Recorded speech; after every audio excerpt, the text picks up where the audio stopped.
The sound of a distant gunshot echoed through the valley as Nora Hayes stared blankly at the wooden cross marking the grave she'd visited every Sunday for the past year. The Montana Territory wind whipped at her black mourning dress, but she hardly noticed the chill her heart had been frozen since the day they'd laid her husband in the ground. "I brought your favorite wildflowers," she whispered, placing a small bundle of purple and yellow blooms against the weathered marker. "The ones from the creek where we first met." April 1878 had been the cruelest of months. Benjamin Hayes, her husband of 3 years, had been caught in the crossfire of a bank robbery gone wrong in the dusty main street of Silver Creek. One moment they'd been discussing which fabric to buy for new curtains. The next he was lying in her arms, his life seeping away into the dirt.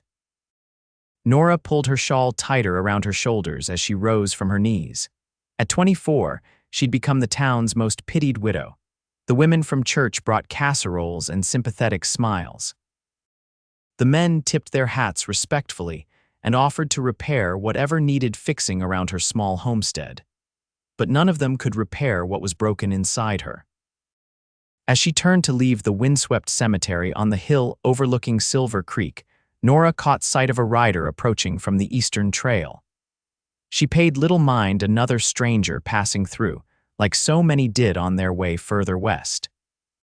Silver Creek was merely a way station for most, a place to rest before continuing the journey to California or Oregon.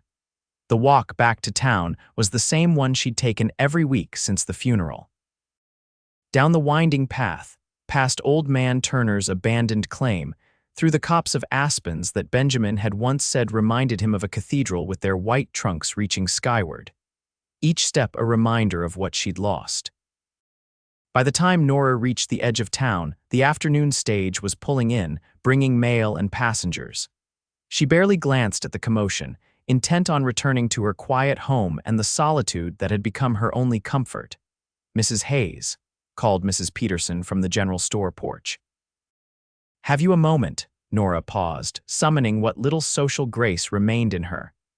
"Yes, Mrs. Peterson." The older woman bustled over, her round face creased with concern. "I've been meaning to ask if you might help with the spring social next week.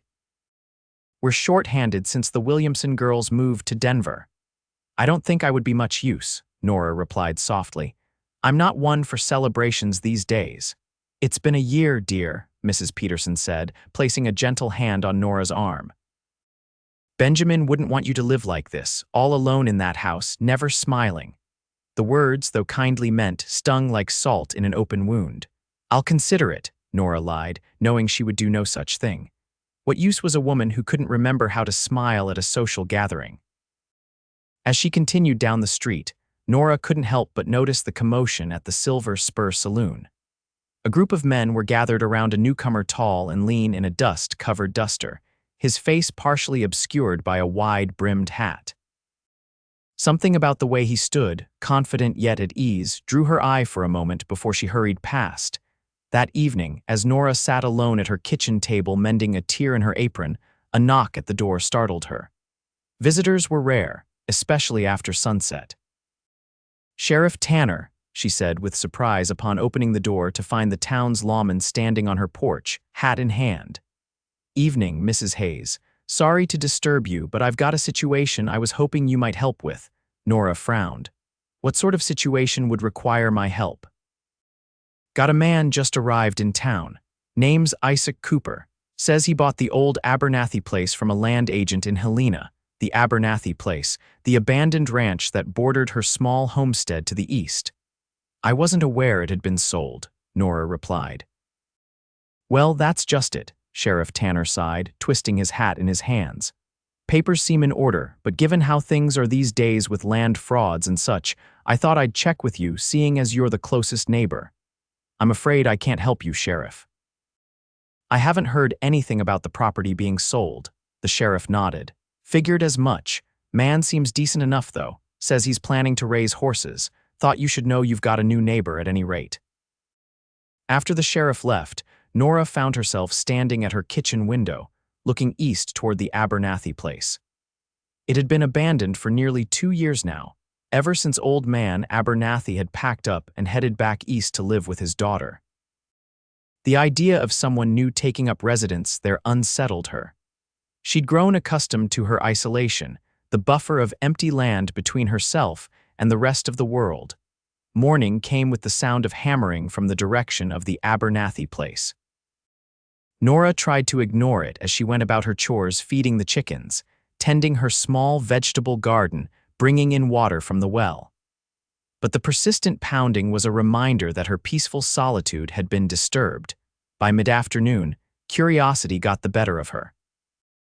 Taking a basket as pretense, Nora decided to walk the property line, ostensibly to gather the wild berries that grew along the creek separating her land from what was now, apparently, Mr. Cooper's. As she neared the creek, the hammering grew louder. Through the trees, she could see a figure on the roof of the old Abernathy cabin, replacing rotted shingles. The man moved with efficiency, his sleeves rolled up to reveal sun-bronzed forearms. Nora kept to the shadows of the trees, not wishing to be seen, but fate had other plans. As she stepped backward, a dry branch snapped underfoot with a crack that seemed as loud as a gunshot in the quiet afternoon. The man on the roof looked up sharply, his hand moving instinctively to his hip, where Nora assumed he carried a pistol. Upon seeing her, however, his posture relaxed. "Afternoon, madam," he called, tipping his hat with a gloved hand. Nora considered fleeing but realized how foolish that would appear. Straightening her spine, she stepped forward to the edge of the creek. "Good afternoon," she replied stiffly. The man set down his hammer and made his way to the edge of the roof, then swung down with an easy grace that spoke of a lifetime of physical work. As he approached the creek, Nora could see him more clearly. He was younger than she'd expected, perhaps 30, with a face weathered by sun and wind but handsome in a rugged way. His eyes, she noted with a strange flutter in her chest, were the deep blue of a summer sky. "Isaac Cooper," he said, stopping at his side of the creek and offering a slight bow. "I'm guessing you must be Mrs. Hayes. Sheriff mentioned you were my closest neighbor." "I am," she confirmed, not offering her first name. "I wasn't aware the Abernathy place had been sold." A smile curved his lips, revealing a dimple in his right cheek. "Just finalized last month." Land agent said old man Abernathy was eager to sell. "I got it for a fair price, considering." Nora nodded, unsure what else to say. Social niceties had become foreign to her over the past year of near isolation. "Place needs work," Isaac continued, gesturing back toward the cabin. "But the bones are good. Barn's in decent shape too, which is what matters most for what I have planned." "The sheriff mentioned horses," Nora said, surprising herself by continuing the conversation. Isaac's face lit up, his smile growing wider. "That's right. I've got a small herd being brought up from Wyoming next month. Mustangs, mostly. I train them for ranch work, cavalry, that sort of thing." There was something in his enthusiasm that reminded Nora painfully of Benjamin. Her late husband had possessed that same earnest passion when speaking of his dreams for their homestead. "Well," she said abruptly, "I should be getting back." She lifted her empty basket slightly. "The berries don't seem ripe yet." Isaac glanced at the berry bushes along the creek, which were indeed still weeks away from bearing fruit. If he suspected her excuse was manufactured, he was gentleman enough not to mention it. "It was a pleasure meeting you, Mrs. Hayes," he said. "If you ever need anything a hand with repairs, help with heavy lifting, I'm just across the creek." Nora nodded stiffly and turned to leave, feeling his eyes on her back as she retreated into the trees. The encounter had left her strangely unsettled. It had been so long since she'd had a proper conversation with anyone outside of necessary transactions in town. Over the next week, Nora found herself increasingly aware of her new neighbor's presence. The sounds of repair work drifted across the property, hammering, sawing, the occasional whistle of a tune she didn't recognize. Once, she caught sight of Isaac leading a magnificent black stallion around a newly constructed corral. She told herself her interest was merely the natural curiosity one would have about any new arrival in their vicinity.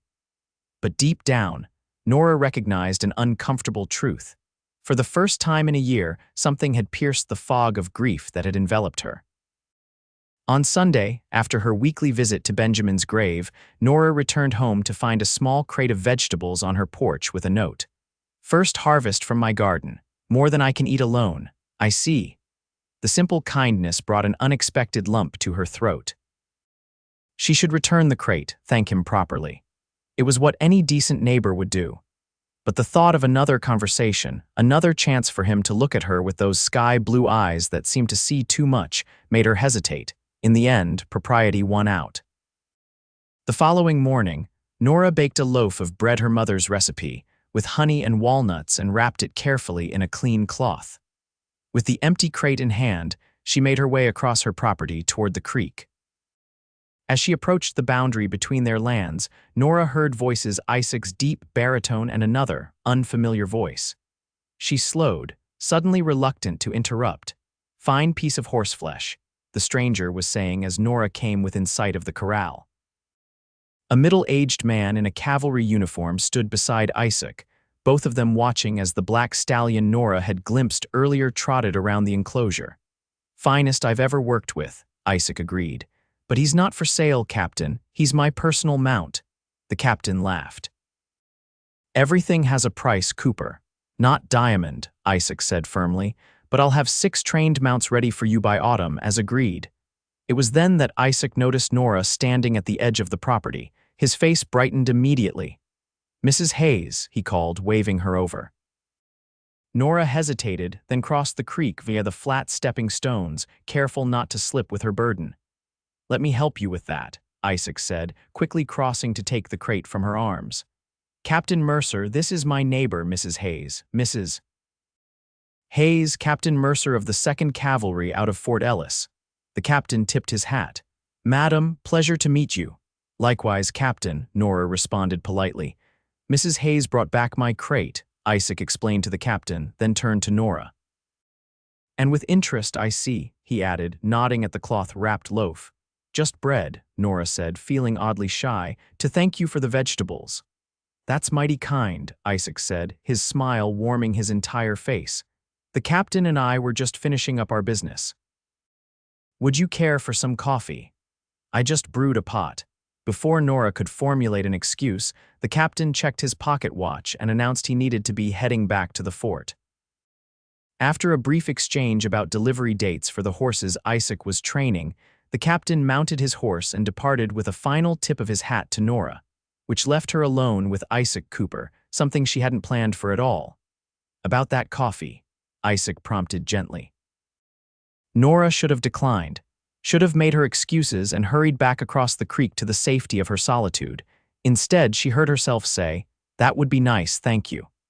Isaac's cabin, which had been dilapidated for as long as Nora could remember, was transformed.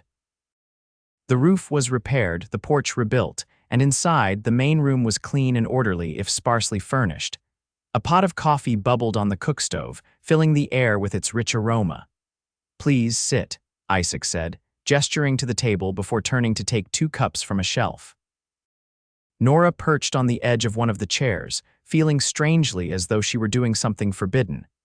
It had been so long since she'd been inside anyone else's home, let alone a man's. "Cream or sugar?" Isaac asked, pouring the coffee. "Just black, thank you." He placed a steaming cup before her and sat down across the table. "I hope the vegetables were to your liking." "They were very fresh," Nora replied. "Your garden must be doing well." Isaac nodded. "Soil's good here, better than my last place in Wyoming. What brought you to Silver Creek?" Nora found herself asking, surprised at her own curiosity. Isaac took a sip of his coffee before answering. "I needed a fresh start, and the land was right for what I wanted to do with the horses." He gestured toward the window, where the corral was visible. "Diamond out there was a wild Mustang when I found him 3 years ago. Nearly broke my neck trying to ride him the first time." Despite herself, Nora smiled slightly at the image. "Yet now he seems quite tame." "Not tame," Isaac corrected. "We've come to an understanding, him and I. That's the secret with horses: you don't break their spirit, you learn to work with it." There was something in his philosophy that resonated with Nora. Benjamin had said similar things about the horses they'd owned before everything changed. "Your husband," Isaac said carefully, as if reading her thoughts. The sheriff mentioned he passed last year. I'm sorry for your loss. The familiar ache bloomed in Nora's chest. Thank you, she said quietly. They sat in silence for a moment, the only sound the occasional creak of the cabin settling and the distant nicker of a horse from the corral. Did you always work with horses? Nora asked, seeking safer conversational ground. Isaac's expression brightened. Since I was old enough to walk. My father raised quarter horses in Texas. I was riding before I could properly talk, according to my mother. And your family, are they still in Texas? A shadow crossed his face. No, lost them in '67. Fever took my mother and sister. Father died 2 years later, some said, from a broken heart, though the doctor called it pneumonia. I'm sorry, Nora said, recognizing in his eyes the same loss she carried in her own. Isaac shrugged, a gesture that failed to disguise the depth of his feeling. It was a long time ago. But it's why I understand a bit about grief, Mrs. Hayes. How it becomes a companion you never wanted but can't seem to let go of. His insight was so unexpected, so perfectly articulated, that Nora found herself unable to respond. This man, this stranger who'd appeared in her life just days ago, had put into words what she had been unable to explain even to herself. I should go, she said abruptly, standing. Thank you for the coffee. Isaac rose as well, not trying to stop her. Thank you for the bread and the company. As Nora hurried back across the creek to her own property, she felt strangely off balance, as if the ground beneath her feet had shifted. Isaac Cooper had seen through her carefully constructed walls with an ease that was both terrifying and, somehow, liberating. That night, as she lay in bed listening to the distant hoot of an owl, Nora realized something that both surprised and disturbed her.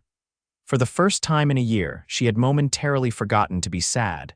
The realization brought an immediate surge of guilt.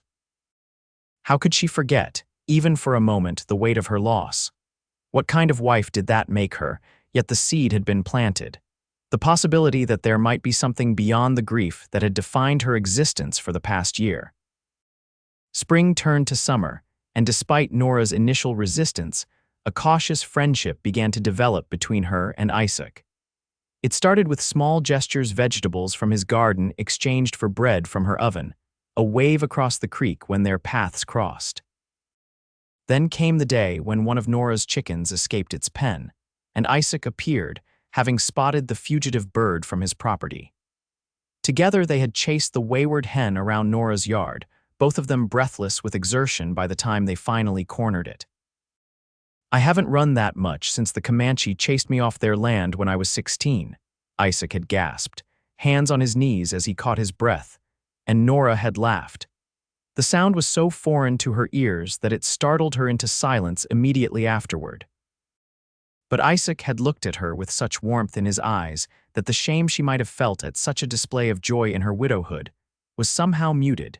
July brought a heat wave that left the creek running lower than Nora had ever seen it. One particularly stifling afternoon, as she was struggling to draw water from her well, which seemed to be affected by the drought, a shadow fell across the yard. Need a hand? Isaac asked, his hat tipped back, sweat glistening on his brow from the walk over. The water levels dropped, Nora explained, gesturing to the well. I can barely get enough for drinking, let alone for the garden. Isaac examined the well, then looked thoughtfully at the withering vegetable plants in Nora's garden. My well's still running strong, got an idea. By evening, Isaac had rigged a system of wooden troughs running from the creek to both their properties, allowing them to divert what little water still flowed for their gardens and livestock. It's not perfect, he admitted, as they stood examining his handiwork in the golden light of sunset. But it should keep everything alive until the rains come. It's ingenious, Nora said honestly. I would never have thought of it. Isaac shrugged, but she could tell he was pleased by the compliment. Just something my father did during a dry spell when I was a boy. As they stood there in the fading light, Nora found herself studying Isaac's profile, the strong line of his jaw, the slight crook in his nose that suggested it had been broken at some point, the way his lips naturally curved upward at the corners, as if always on the verge of a smile. When he turned and caught her looking, Nora quickly averted her gaze, heat rising in her cheeks that had nothing to do with the weather.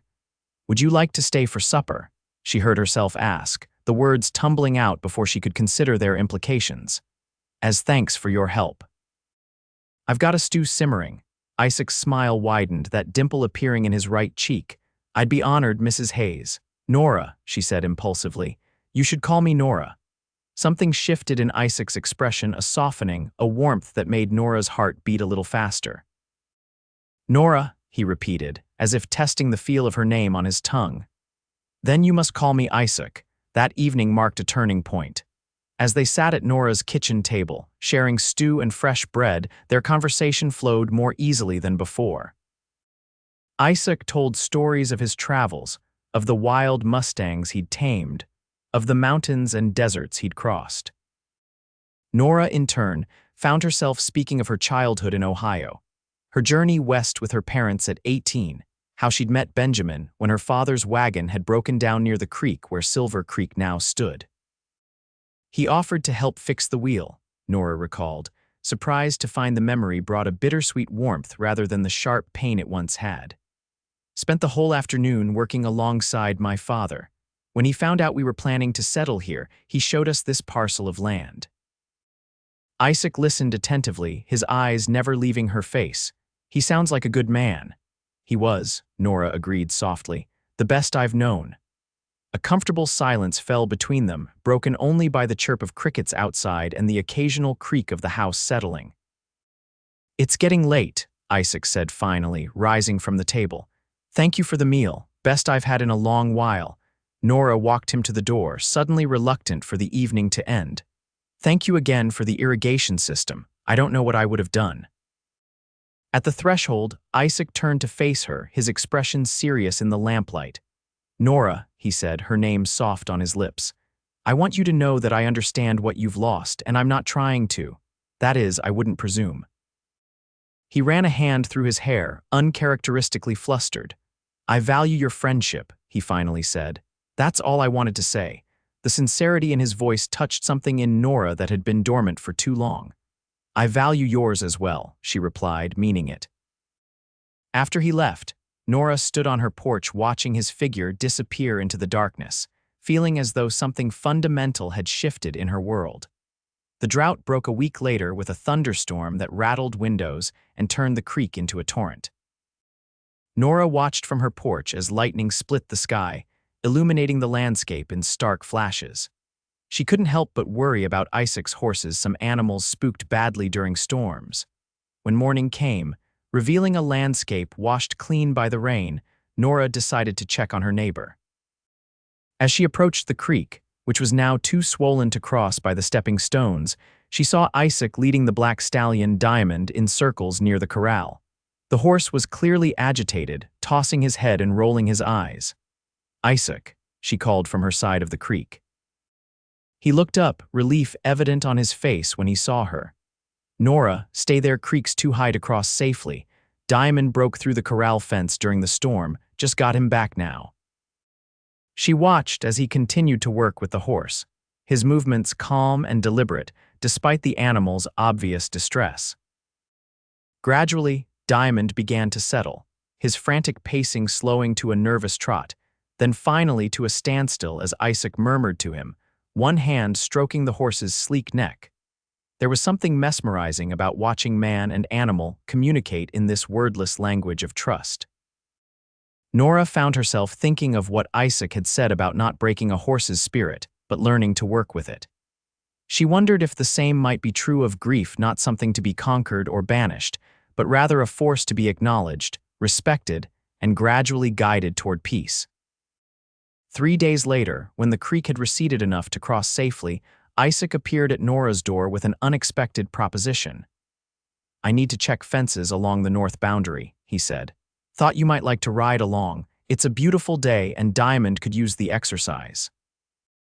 Nora hesitated. I haven't ridden in over a year. I've got a gentle mare, Isaac assured her, sweet temperament, and we won't go far or fast. The invitation was tempting. The day was indeed beautiful, the air washed clean by the recent rain, wildflowers blooming across the prairie in vibrant patches of color. And there was something in Isaac's expression, hope, perhaps, or a quiet understanding of what this simple outing might mean to her. "Let me change," Nora said finally. The mare Isaac had brought for her was a dappled gray with intelligent eyes and, as promised, a gentle disposition. Nora approached cautiously, allowing the horse to sniff her hand before stroking its velvety nose. "This is Willow," Isaac said, holding the reins. "She's the calmest horse I've ever known. Nothing rattles her." With Isaac's help, Nora mounted, the familiar motion coming back to her body despite the long absence. For a moment, a wave of memory threatened to overwhelm her. Benjamin helping her onto her old mare, his hands strong and sure at her waist, but she took a deep breath and focused on the present. On Isaac checking the stirrup length for her, on the solid feel of the horse beneath her, on the open land stretching before them. They rode at an easy pace, Isaac pointing out landmarks and sharing stories of the local terrain. He had a gift for storytelling, painting pictures with his words that made Nora see the landscape through new eyes. "That ridge there," he said, pointing to a distant rise. "Crow hunters used it as a lookout for buffalo herds, according to an old trapper I met in Helena. Said the sunrise from up there is something to behold." As they rode, checking fence posts and mending a section downed by the storm, Nora felt something unfamiliar stirring within her, a lightness, a sense of possibility that had been absent for so long she'd nearly forgotten its existence. When they stopped to rest in a meadow dotted with wildflowers, Isaac produced a small bundle from his saddlebag: bread, cheese, and dried apples wrapped in a clean cloth. "Thought we might get hungry," he explained, spreading the impromptu picnic on a patch of grass. They sat side by side, the horses grazing nearby, and shared the simple meal. A comfortable silence settled between them, the kind that needs no words to fill it. "Thank you," Nora said finally, gazing out at the rolling landscape. "For this. I didn't realize how much I missed being out under the open sky."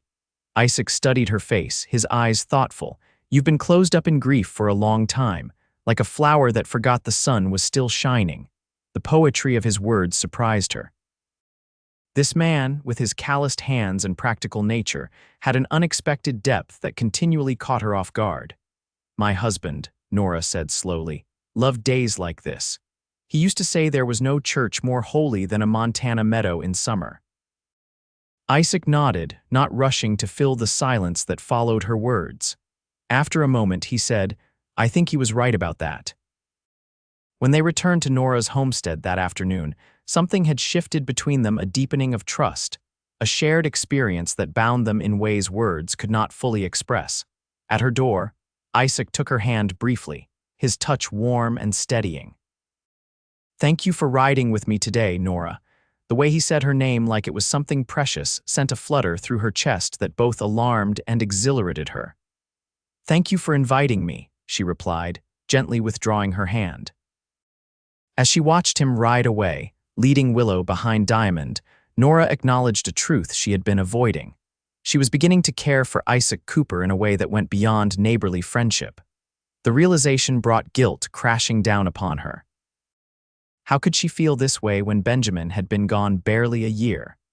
What kind of woman was she, to allow her heart to stir for another man while her husband's grave was still fresh?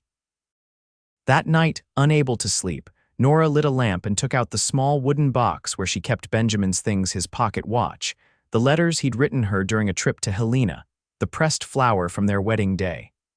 She touched each item reverently, tears sliding down her cheeks. "What should I do?" she whispered to the empty room, as if Benjamin might somehow answer. "I miss you every day, I'll always love you, but I don't know how to live this half-life anymore." The summer days lengthened, then began to shorten as August gave way to September. Isaac's promised horses arrived from Wyoming, a small herd of Mustangs led by 2 experienced ranch hands who camped on his property for a week, before heading back south. The sound of hoofbeats and men's voices calling to one another drifted across the creek to Nora's homestead, bringing a new energy to the quiet landscape.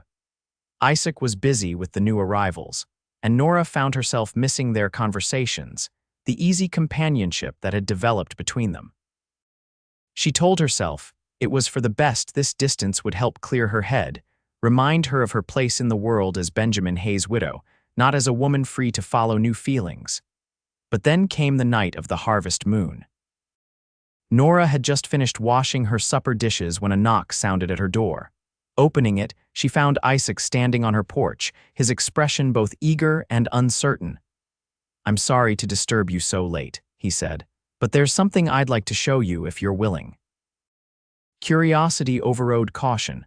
"What is it?" "It's better if I show you. It's not far, just to the top of the ridge behind my property." Nora hesitated, glancing up at the darkening sky. "It's getting late." "Trust me," Isaac said softly. "Please." There was something in his eyes, an earnestness, a hope that made refusal impossible. "Let me get my shawl." They walked in companionable silence, Isaac leading the way with a lantern that cast dancing shadows across the ground. The creek was easily fordable now, the stepping stones dry in the late summer heat. As they began to climb the gentle slope behind Isaac's cabin, Nora noticed the full moon rising, enormous and golden on the horizon. "Is that what you wanted to show me?" she asked, gesturing toward the spectacular lunar display. Isaac smiled, the lantern light highlighting the contours of his face. "Part of it, but there's more." At the top of the ridge, Isaac stopped and set down the lantern. The view took Nora's breath away, rolling grasslands stretching to distant mountains, all bathed in the golden glow of the harvest moon, the creek winding like a silver ribbon through the valley.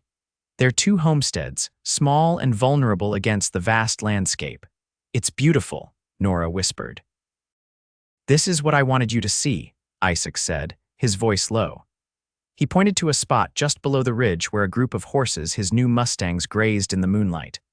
Among them, almost glowing in the ethereal light, was a cream-colored mare with a newborn foal wobbling at her side. "She gave birth this afternoon," Isaac explained.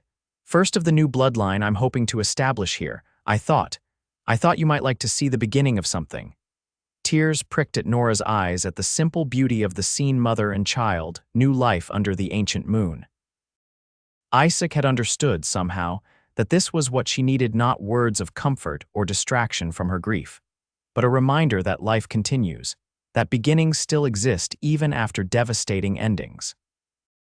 They stood side by side, watching as the foal nursed, then took a few experimental steps, its spindly legs gradually finding their strength. "I've named her Hope," Isaac said quietly. "The foal." The simple statement undid something in Nora's carefully guarded heart. The tears she'd been holding back spilled over, rolling silently down her cheeks in the moonlight. Isaac turned to her, concern etched on his features. "Nora, I'm sorry. I didn't mean to upset you." She shook her head, unable to find words for the complex emotions coursing through her. Grief and gratitude, loss and possibility, all tangled together in her chest. Without thinking, she reached for his hand in the darkness. His fingers closed around hers, warm and steady as they had been that day after their ride. "Thank you," she managed finally, "for showing me this." Isaac's gaze was steady, his eyes reflecting the moonlight. "I've been wanting to tell you something, Nora, but I've been afraid it's too soon, that you'll think I'm disrespecting your loss." Her heart quickened. "What is it?" He took a deep breath. "I care for you. More than as a neighbor or friend. I know you're still grieving, and I would never ask you to stop honoring your husband's memory, but I wanted you to know that if you ever feel ready to consider the possibility of happiness again, I'm here." The words hung in the night air between them, honest and unadorned. Nora felt as though she stood on the edge of a precipice, terrified to step forward yet somehow equally afraid to step back. "I don't know if I can," she whispered. "I don't know if I have the right to be happy again." Isaac's expression was gentle, understanding. "Grief isn't the price we pay for loving someone, Nora. It's the echo of that love continuing, but it doesn't have to be the only song in your heart forever." His words resonated in a place deep within her, a truth she had been afraid to acknowledge. That perhaps honoring Benjamin's memory didn't mean she had to remain forever frozen in her loss. That perhaps there was room in her heart for both the love she had lost and the possibility of something new. "I need time," she said finally. Isaac nodded, releasing her hand slowly. "I understand." "And I'll wait, Nora, however long you need." As they walked back down the ridge, the harvest moon lighting their path, Nora felt something shift within her, not an ending to her grief, but perhaps the first tentative step toward making peace with it. The following Sunday, after her weekly visit to Benjamin's grave, Nora found herself saying words she'd never spoken aloud before. "I miss you," she told the silent marker. "I'll always miss you, but I think you wouldn't want me to miss living, too." The wind rustled through the prairie grass, bending the wildflowers she'd placed on the grave. It wasn't an answer, but somehow it felt like permission. Autumn came to the Montana territory in a blaze of color, aspens turning gold, sumac flaming red along the creek banks. The days grew shorter, the nights crisp with the promise of winter to come. Isaac was busy preparing his horses and property for the cold months ahead, while Nora preserved the last of her garden's bounty and repaired drafty spots in her cabin's walls. They still saw each other, sharing Sunday suppers that had become a tradition, helping with chores that required an extra pair of hands. But Isaac had kept his word, never pushing, never asking for more than Nora was ready to give, until the day of the early snow. It came without warning in mid-October, a fierce blizzard sweeping down from Canada that caught everyone by surprise. Nora had been in town, picking up supplies at the general store when the sky darkened ominously. "You'd best hurry home, Mrs. Hayes," Mr. Peterson warned, glancing anxiously at the gathering clouds. "Looks like a bad one coming." Nora hitched her wagon as quickly as she could, but the storm moved faster. By the time she was halfway home, fat snowflakes were falling so thickly she could barely see the road. The wind howled across the open land, cutting through her coat and numbing her hands on the reins. As the temperature plummeted and visibility worsened, fear began to gnaw at her. Stories of travelers lost in blizzards, found frozen mere yards from their own doorsteps, were common in Montana. She urged her horse forward, but the animal was struggling against the strengthening wind, its head lowered against the stinging snow. It was then that Nora realized with a sinking heart that she had missed the turn to her homestead. The familiar landmarks were obscured by the swirling white, and in her confusion, she had continued straight instead of taking the fork in the road that led home. Panic threatened to overwhelm her as she tried to get her bearings. The temperature was dropping rapidly, and she knew that to stop moving in such conditions meant death. But to continue blindly could lead her farther from safety. Then, through the curtain of snow, Nora heard the most welcome sound imaginable, a man's voice calling her name. "Nora. Nora, can you hear me? Here," she shouted back, her voice nearly lost in the howl of the wind. "I'm here." A shape materialized through the blizzard, a rider on horseback, bent low against the storm. As he drew closer, Nora recognized Diamond's powerful form, and atop him Isaac, his face half hidden by a scarf wrapped against the cold. "Thank God," he said, pulling alongside her wagon. "I was headed to town to look for you. You're off the road, your place is back that way." "I got turned around in the storm," Nora admitted, her teeth chattering with cold and relief. Isaac assessed the situation quickly. "My place is closer. We need to get out of this now, storm's getting worse." Without waiting for a response, he took the reins of her wagon horse and began leading them through the blinding snow. Diamond seemed to know the way even when visibility dropped to mere feet, picking his path confidently through the gathering drifts. By the time they reached Isaac's cabin, Nora could barely feel her limbs. Isaac helped her down from the wagon, half carrying her to the door as the wind threatened to knock them both off their feet. Inside, the cabin was blessedly warm, a fire already blazing in the hearth. Isaac set her in a chair before the flames, then hurried back out to see to the horses. When he returned, covered in snow, he immediately set about helping Nora remove her frozen outer garments. "Your hands," he said with concern, taking them between his own. "They're like ice." Nora couldn't stop shaking, whether from cold or delayed shock, she wasn't sure. "I thought I was lost," she whispered. Isaac knelt before her, still holding her hands, chafing them gently to restore circulation. "I was worried when I saw the storm coming in, when it hit and you weren't home yet." He shook his head, his expression revealing the fear he'd felt. As warmth gradually returned to her body, Nora became acutely aware of Isaac's proximity, of his hands still cradling hers, of the way his eyes reflected the dancing firelight. In that moment, the barrier she had maintained around her heart seemed as insubstantial as the snowflakes melting on the cabin floor. You saved my life, she said softly. Isaac's gaze held hers. You would have done the same for me. It was true, she realized. She would have ridden into that blizzard without hesitation had their situations been reversed. Not out of mere neighborly duty, but because the thought of Isaac in danger was unbearable to her. The recognition of that truth, the depth of her feeling for this man swept through her with the force of the storm outside. And with it came not guilt or fear, but a sense of rightness of coming home after a long journey. Isaac, she said, her voice steadier now. What you said that night on the ridge, about waiting however long I needed, he nodded, his expression careful, hopeful. Nora took a deep breath. I don't want to wait anymore. For a moment, Isaac remained perfectly still, as if afraid any movement might shatter this fragile moment. Then slowly, he reached up to touch her cheek, his fingertips gentle against her skin. Are you sure? He asked, his voice low with emotion. I don't want you to feel that gratitude or the storm or Nora silenced him by placing her fingers against his lips. I'm sure, she said. I've been sure for longer than I've been willing to admit to myself. I was just afraid. Afraid of what? Of betraying Benjamin, of forgetting him, of being happy again when he can't be. Isaac took her hand from his lips and pressed a kiss to her palm, the gesture so tender it brought tears to her eyes. Loving again doesn't erase what you had with him, Nora. It honors it, shows that he taught you how to love well, how to recognize it when it comes again. A tear slipped down Nora's cheek. When did you get so wise, Cowboy? She asked, a tremulous smile forming on her lips. Isaac's answering smile transformed his face, that familiar dimple appearing in his cheek. About the time a beautiful, sad woman started teaching me that courage isn't about being fearless, it's about feeling the fear and moving forward anyway. Outside, the blizzard raged on, but within the cabin's walls, something bloomed that had seemed impossible a year ago: hope, joy, the promise of a future neither of them had expected to find. When Isaac finally leaned forward to kiss her, Nora met him halfway.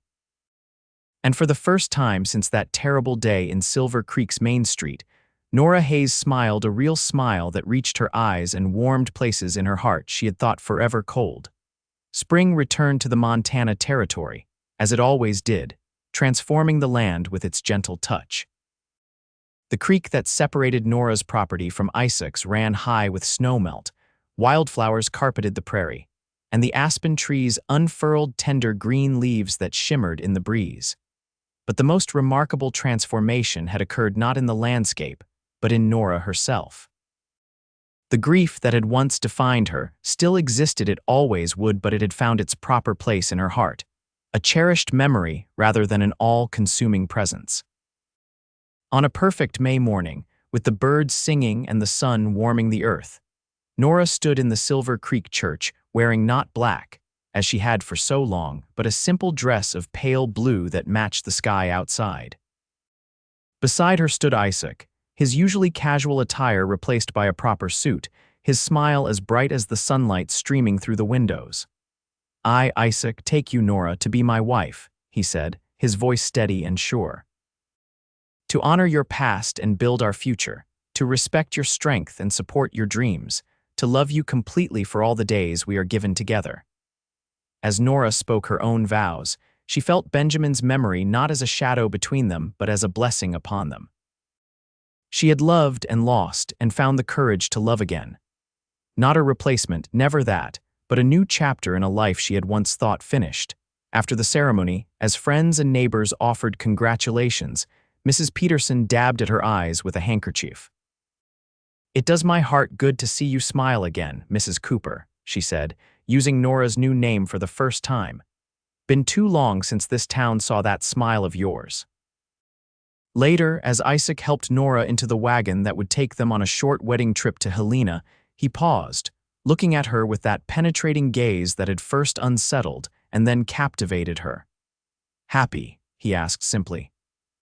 Nora looked past him to the town where she had known such joy and such sorrow, to the cemetery on the hill where Benjamin rested in peace, to the open land beyond where their joined properties now stretched a home for them, and the children they hoped for, a place for horses and gardens and all the ordinary miracles of daily life. Yes, she said, and her smile, once forgotten but now remembered, was answer enough. "I'm happy." As they drove away, Nora leaned her head against Isaac's shoulder, feeling the solid strength of him beside her. The road ahead wound through the valley, disappearing into the distance toward a future neither of them could fully see, but both were eager to discover. Behind them, Silver Creek grew smaller, but Nora knew it would always be part of their story, the place where she had learned that a heart, like the Montana land after a harsh winter, could heal and bloom again when tended with patience and love.